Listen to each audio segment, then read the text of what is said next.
안녕하세요. 오늘은 저희 부부가 분당에 내 집 마련한 이야기를 해보려고 합니다. 그런데요, 이게 사긴 샀는데 지금은 들어갈 수가 없어요. 그리고 정확히 언제쯤 들어갈 수 있을지도 모르겠습니다. 세안고로 사도 최대 2년 아니냐고요? 네, 맞습니다. 이번 영상에서는 저희가 왜 분당을 선택했고 어쩌다가 지금 들어갈 수도 없는 집을 사게 됐는지 그 이야기를 한번 해볼까 합니다. 부동산이라는 게 가족이 아니면 좀 마음 편히 얘기하기가 어렵잖아요. 근데 저희처럼 올해 부동산을 매수하셨거나 매수 예정이신 분들은 정말 밤새 이 얘기만 할 수 있다는 거에 공감하실 것 같아요. 저도 제가 어떤 아이디어로 이 집을 샀는지 얘기해보고 싶어서 영상을 찍게 되었습니다. 저희 부부를 간단히 소개하자면 제 남편은 성동구가 지금의 마용성이 되기 훨씬 전부터 거기 살았던 토박이고요. 저는 본가가 분당이고 어릴 때 이사를 와서 결혼할 때까지 분당에 한 23년 정도 살았어요. 이렇다 보니까 남편은 성동구에 대한 애착이 강하고 거의 성동구 빠돌이죠. 반대로 저는 뭐로 가도 분당인 분당 빠돌이입니다. 저희는 오랫동안 서로 자기 동네에 내 집 마련을 하고 싶다는 생각이 강했어요. 그리고 이 생각이 이제 입 밖으로 나올 때마다 크고 작은 의견 다툼이 있었던 것 같아요.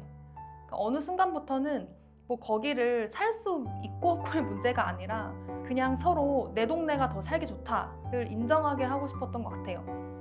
무튼 저희는 오랫동안 이제 지역 합의가 이루어지지 않은 상황에서 결론적으로는 분당으로 가기로 했고 어쩌다 분당을 선택하게 됐는지가 오늘 영상의 포인트가 될 것 같습니다.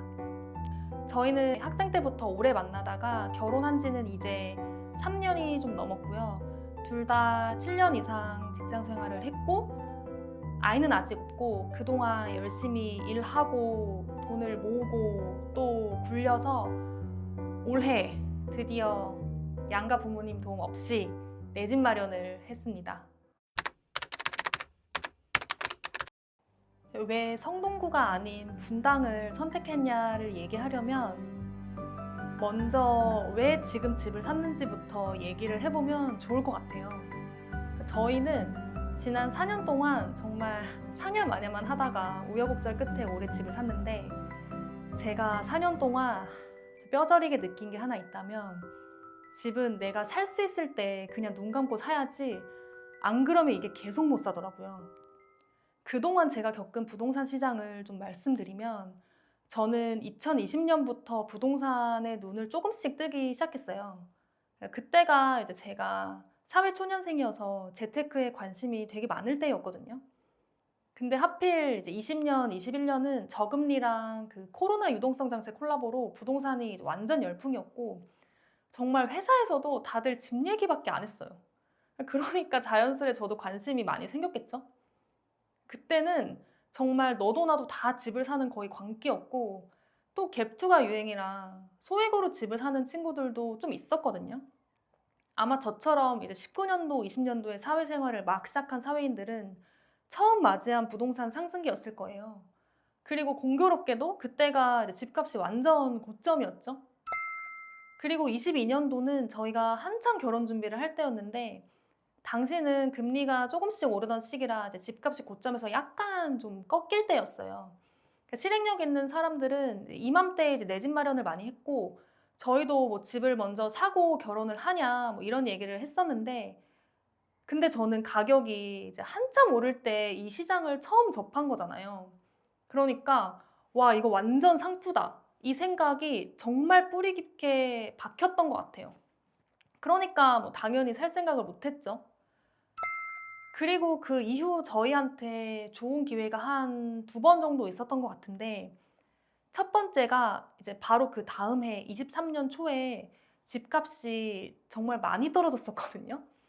제가 그쯤에 결혼을 했는데 근데 사람이 웃긴 게 가격이 떨어지면 선뜻 사고 싶은 마음이 안 들잖아요. 그리고 저는 이제 상투론에 완전 사로잡혀 있었기 때문에 이 현상은 그냥 저의 상투론을 더 강하게 만든 거죠. 그리고 시기도 진짜 얄궂었던 게 결혼하고 한 1, 2년 뒤쯤에 좀 제정신일 때 떨어졌으면 진짜 좋았겠는데 완전 신혼 때 이제 인생이 한참 재밌을 때 떨어지니까 그 가격이 뭐 눈에 들어왔겠어요? 그러니까 진짜 수수하게 와 이제 폭락이다. 여기 기다리면 더 떨어진다. 이런 포지션이었는데 몇 달 지나니까 바로 다시 야금야금 오르더라고요. 이제 그렇게 그 엄청난 기회를 뭐 그냥 날려버렸죠. 그러니까 여기 그래프를 보시면 아시겠지만 그 뒤로도 계속 올랐잖아요. 저는 계속 비싸다고 이제 생각을 했었고요. 근데 이 생각이 정말 패착이에요, 여러분. 그러니까 한편으로는 이게 경험을 해보지 않으면 이 폭락론 사고를 깨는 게 쉽지가 않은 것 같아요. 근데 그나저나 지금 가격 이거는 진짜 미친 거 아닙니까? 아니 아무리 원화가 똥값이 뭐 됐다고 해도 이렇게 3년 만에 10억이 넘게 올라요? 그래서 저는 23년 매수자들은 정말 감각이다. 뭐 이런 생각을 합니다. 그리고 이제 두 번째 기회가 정권이 이제 이번 정권으로 바뀌면서 제가 그 규제에 대한 공포랄까? 그 규제가 이제 오히려 집값을 띄운다는 거를 앞서 경험을 한번 해봤잖아요. 그러니까 그게 두려운 거예요. 그래서 이번에는 좀 미리 움직이자 하고 이제 부동산을 가서 집을 본 날이 그 말 많은 6.27 규제 당일이었습니다. 저 정말 빠르죠? 아직도 생생하게 기억이 나요.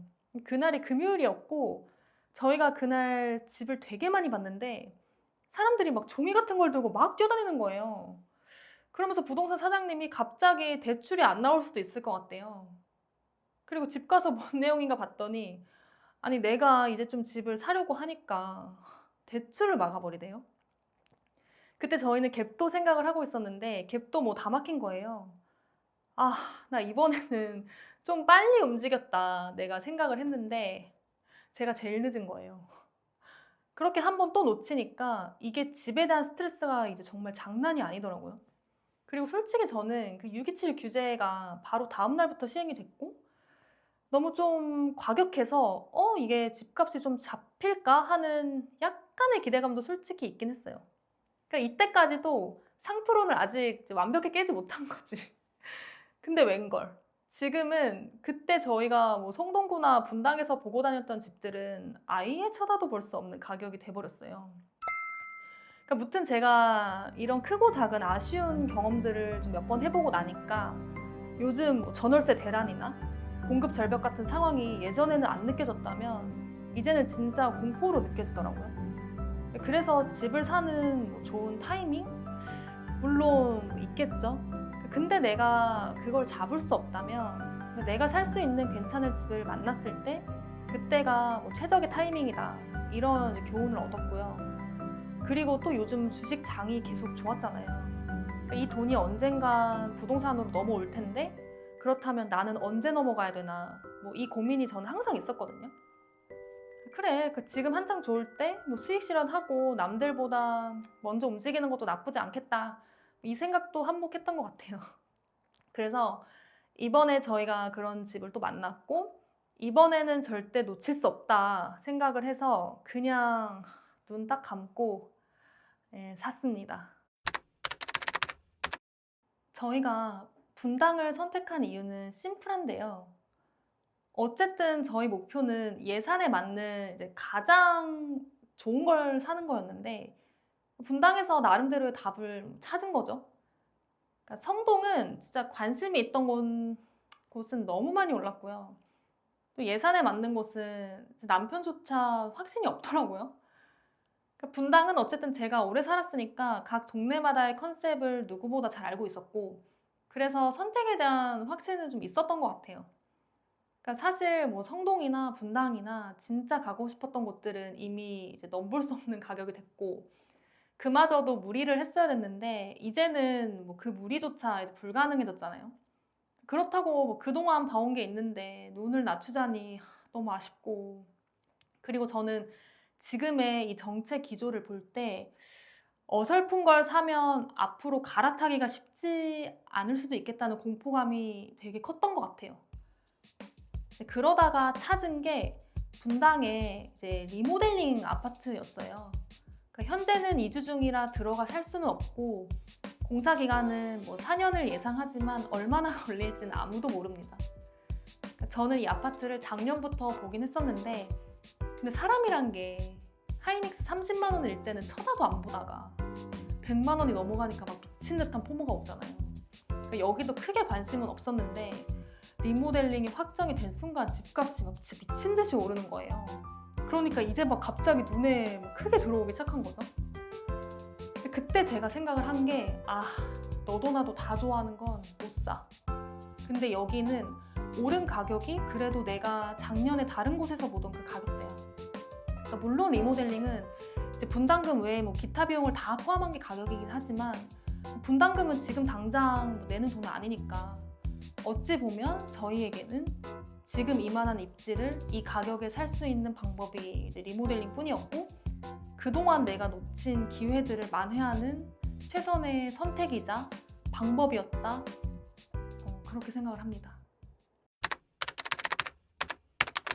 그러니까 제가 생각하는 리모델링 투자의 핵심은 완판될 입지의 희소성을 갖느냐인 것 같아요.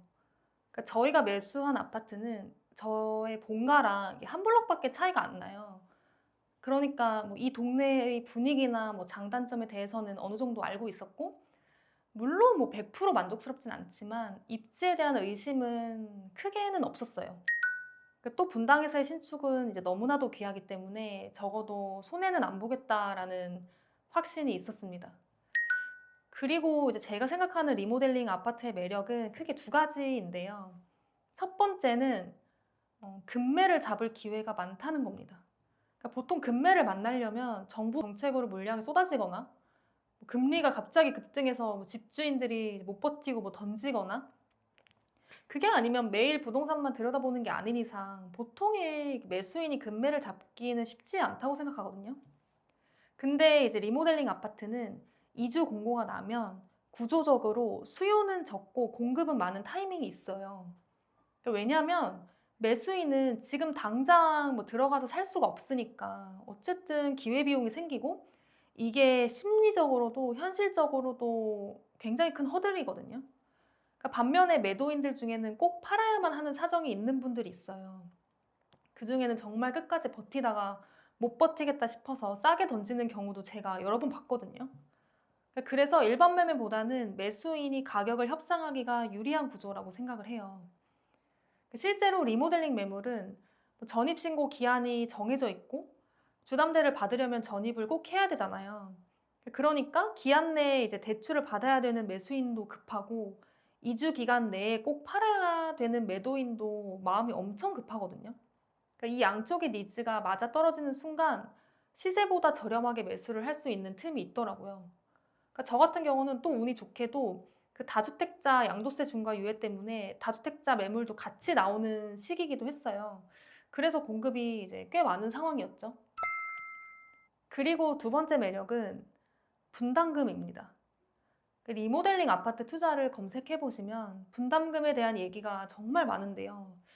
이 분담금을 리스크로 보는 관점도 있는데 물론 동의합니다.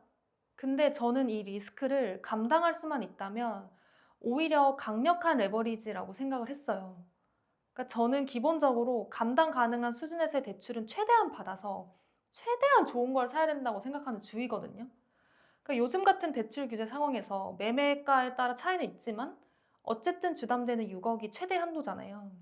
근데 만약 분담금이 뭐 3억이라면 사실상 그만큼의 레버리지를 추가로 쓰는 거고 뭐 당장 내는 것도 아니고 그러니까 이런 구조는 현재 일반 아파트 매매에서는 불가능하죠. 그러니까 참고로 저희는 주담대를 풀로 받았기 때문에 분담금 대출은 못 받는 걸로 제가 알고 있긴 한데 어쨌든 최대한 벌어서 마련할 계획을 갖고 있고요.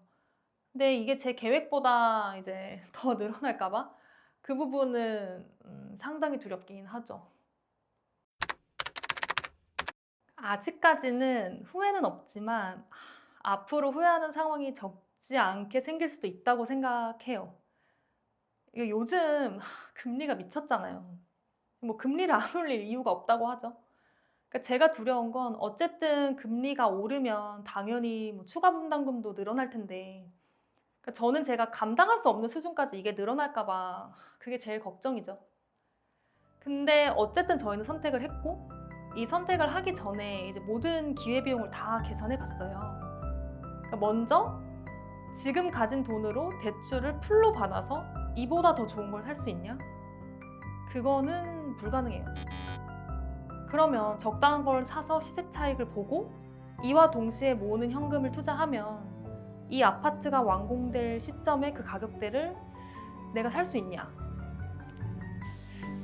근데 그것도 안 될 것 같아요. 그러니까 마지막으로 집을 안 사고 그냥 전 재산을 뭐 주식으로 굴리면 집값만큼 불릴 수 있냐? 그러니까 지금까지는 시기적으로 운이 좋았지만 과연 계속 이렇게 좋을까? 그리고 내가 그걸 감당할 만큼의 깜냥이 되나? 이건 정말 또 자신이 없단 말이죠.